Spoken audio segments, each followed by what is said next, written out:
আসসালামু আলাইকুম ওরহমতুল্লাহি ওবরাকাতুহু। আলহামদুলিল্লাহি ওয়াকাফা ওয়া সালামুন আলা ইবাদিহিল্লাযীনা ইসতাফা আম্মা বা'দ। ফাআউযু বিল্লাহি মিনাশ শাইতানির রাজীম। বিসমিল্লাহির রহমানির রহিম। ইন্না আ'তাইনাকাল কাউসার ফাসাল্লি লিরাব্বিকা ওয়ানহার ইন্না শানিয়াকা হুয়াল আবতার।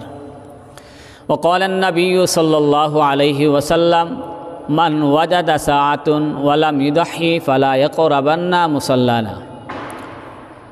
সুপ্রিয় দর্শক ও শ্রোতামণ্ডলী, কাছে ও দূরে, দেশ ও প্রবাস থেকে যে বা যারা আজ আমাদের ভিডিওটি দেখতেছেন, সবাইকে আন্তরিক শুভেচ্ছা ও মোবারকবাদ।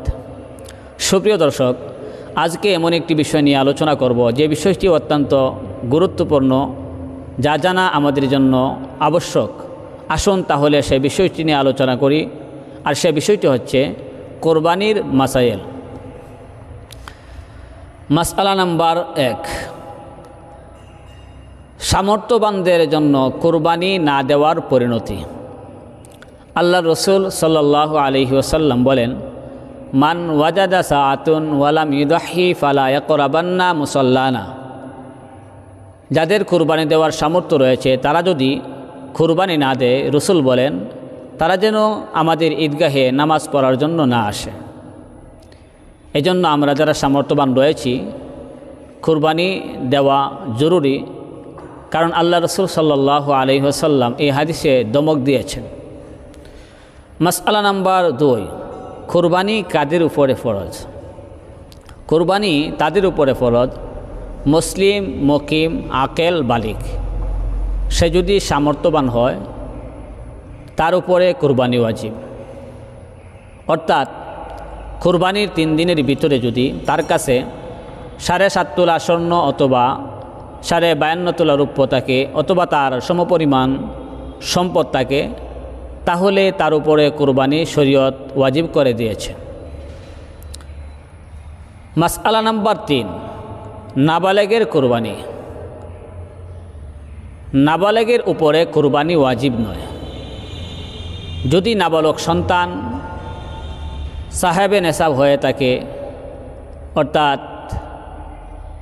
কোরবানি দেওয়ার মতো তার কাছে সম্পদ থাকে, তাহলে তার পক্ষ থেকে তার গার্জিয়ান অথবা তার বাবা যদি আদায় করে দেয়, তাহলে কোরবানি হয়ে যাবে। এটি হচ্ছে মুস্তাহাব। মাসআলা নম্বর 4, পাগলের কোরবানি। পাগলের বেলাও সেই রকম, যদি সুস্থ মস্তিষ্ক না হয়, অর্থাৎ পাগল হয়, আর সে যদি কোরবানি দেওয়ার মতো সামর্থ্য রাখে, তার পক্ষ থেকে তার গার্জিয়ান বাবা আদায় করে দেয়, তাহলে কোরবানি হয়ে যাবে। 5 নাম্বার, দরিদ্র ব্যক্তির কোরবানি।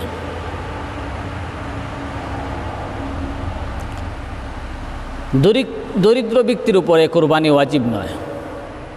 যদি দরিদ্র ব্যক্তি কোরবানি দেওয়ার জন্য নিয়ত করে ফেলে, তাহলে তার উপর কোরবানি দেওয়া ওয়াজিব হয়ে যায়। মাসআলা নম্বর 6, কোরবানি কতদিন করা যায়? কোরবানি জিলহজ মাসের 10 তারিখ ঈদের নামাজ পড়ার পর থেকে নিয়ে 12 তারিখ সূর্যাস্ত পর্যন্ত কোরবানি করা যায়। মাসআলা নম্বর 7, কোরবানির দিনগুলোতে কোরবানি না দিতে পারলে কি হবে? যাদের উপরে কোরবানি ওয়াজিব, তারা যদি কোরবানির দিন অথবা কোরবানির পরে 2 দিন কোরবানি দিতে না পারেন, তো তাদের জন্য একটি কোরবানির মূল্য আল্লাহ রাস্তায় সদকা করে দেয়া। মাসআলা নম্বর 8, কোরবানির পশু কেনার পর কোরবানি না দিতে পারলে কি হবে? কোরবানির পশু খরিদ করার পর যদি কেহ কোরবানি দিতে না পারে, তাহলে কোরবানির দিন অতিক্রম হয়ে যায়, তাহলে ওই পশুটি জীবিত অবস্থায় সদকা করে দিতে হবে। মাসআলা নম্বর 9, কুরবানির পশু কুরবানির দিন অতিবাহিত হয়ে গেলে এবং জবে করে ফেললে কি হবে? যদি কোনো ব্যক্তি কুরবানির দিন পশু খরিদ করেছিল, যে কোনো ঘটনাক্রমে কুরবানির দিন জবাহ করতে পারে নাই, পরের কুরবানির পরে জবাহ করে ফেলে, তাহলে এই কুরবানির গোশত আল্লাহর রাস্তায় ওজন করে সদকা করে দিতে হবে।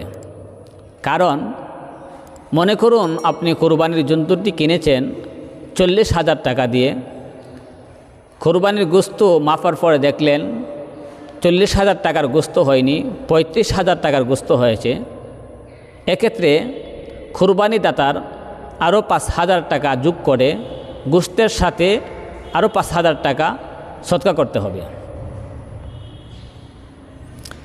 মাসআলা নম্বর 10, ধনী মানুষের কুরবানির জন্তু হারিয়ে গেলে তখন কি করণীয়?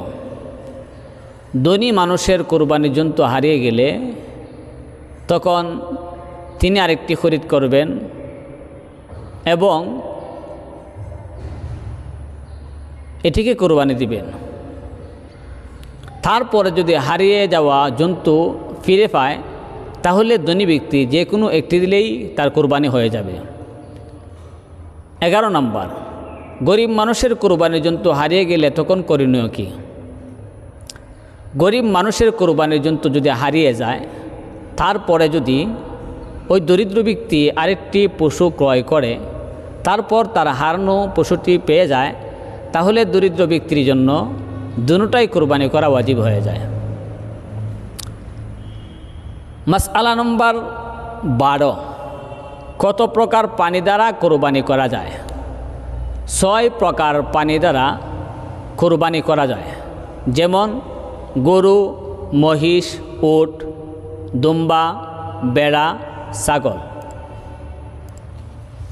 মাসআলা নম্বর 13, কুরবানির পশুর বয়সসীমা কতদিন হতে হবে?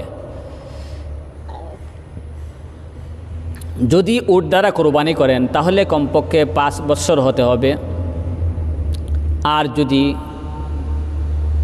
মহিষ গরু কমপক্ষে 2 বছর হতে হবে, এবং বেড়া, দুম্বা, ছাগল কমপক্ষে 1 বছর হতে হবে।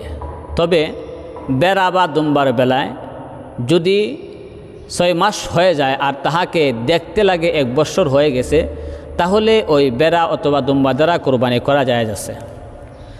মাসআলা নাম্বার 14, কুরবানির পশুতে কতজন শরীক হওয়া যায়? কুরবানির পশুতে গরু, মহিষ, উট এই 3 প্রকার প্রাণীর মধ্যে 7 জন শরীক হতে পারবে, এবং ছাগল, বেড়া, দুম্বা এগুলা একজনের পক্ষ থেকে একটি দিতে হবে। মাসআলা নাম্বার 15, কুরবানির গোশত বন্টন। কুরবানির গোশত বন্টন 3 ভাগ করবে, 1 ভাগ নিজের জন্য রাখবে এবং আরেক ভাগ আত্মীয় স্বজনকে দিবে এবং আরেক ভাগ ইতিম মিসকিনদেরকে দিবে। এটি হচ্ছে মুস্তাহাব। সুপ্রিয় দর্শক ও শ্রোতা মণ্ডলী, এতক্ষণ পর্যন্ত যারা আমাদের সাথে ছিলেন সবাইকে আন্তরিক শুভেচ্ছা ও মোবারকবাদ। এ পর্যন্তই আমাদের আলোচনা। যতটুকু আলোচনা করেছি মহান রব যেন আমাদের সকলকে আমল করার তৌফিক দান করেন, আমিন। আসসালামু আলাইকুম ওয়া রাহমাতুল্লাহি ওয়া বারাকাতুহু।